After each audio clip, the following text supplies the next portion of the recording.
They told me for years there was no money in podcasting. Well, they were all wrong.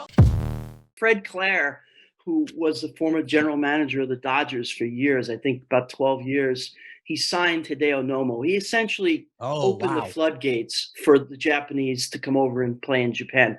Now, Nomo wasn't the first player. A good friend of mine, Murakami-san, was the first player in the early 60s. But Nomo really opened up the floodgates. And the thing that Fred Clare said to me was, he goes, the reason why I want to get involved with this and allow you to interview me about Nomo and Chan-Ho Park, he also opened up the Korean market to MLB, was because you're helping people. The goal of this book is, it's probably not going to make a ton of money. It's not going to be a New York Times bestseller, but if there's a guy out there or girl out there from Japan, China, Korea, who loves baseball and wants to be a player eventually in North America, if this book can help them facilitate that process, help them communicate better, I would be, that would be the goal. Because these teams are spending millions of dollars to sign these players in MLB, and you want to have perfect communication as possible.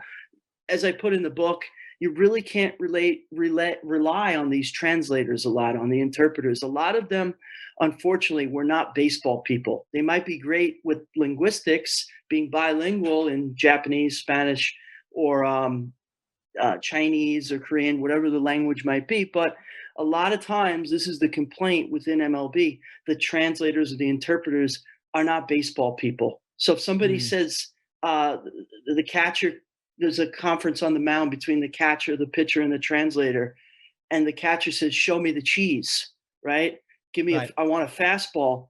The translator, and this has happened, I have firsthand knowledge of this, the translator just says, he wants you to give him cheese.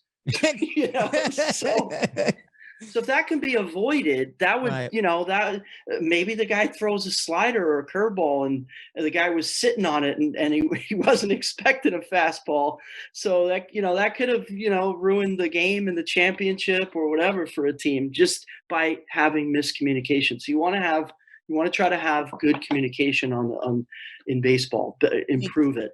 It's communication's key in anything, but I think specifically in baseball. And this is a trend I've noticed, at least in all my fandom of being a baseball player. It's that when you have Japanese pitchers, specifically Japanese pitchers, like Nomo, Daisuke Matsuzaka, or like Tanaka, I think was one who probably did one of the best. But, after a few years in the MLB, their career just kind of fizzles out.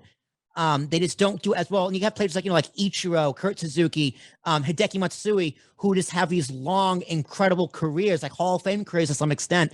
Do you think a big part of it is this poor communication for specifically pitchers, that their careers just don't pan out as projected?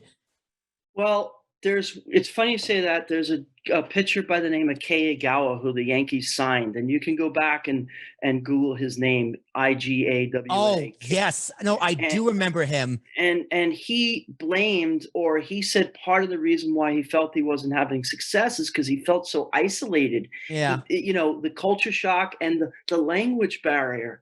So perhaps this could have been avoided if he had learned baseball English from a very young age. You have to remember, a lot of these players, especially in Japan and Korea, I know in the Dominican now, MLB academies are offering English classes, mandatory English classes, and hopefully they'll get my book in there and start teaching baseball English as well. But in Japan and Korea, on the linguistic scale, English is here, Spanish is right next to it, and Italian, and then you have Korean, Japanese, Chinese over here. Pronunciation, sentence structure, grammar, completely different, right? Like Spanish and English are Latin-based. So if you know English, you can figure out Spanish and vice versa. It's a lot closer, in proximity linguistically.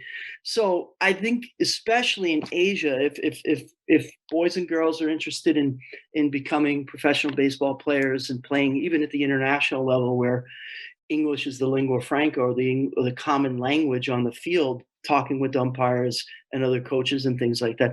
Really important to learn baseball English young, especially if you're from one of those countries I mentioned in Asia, because it's just so different than English, than their language.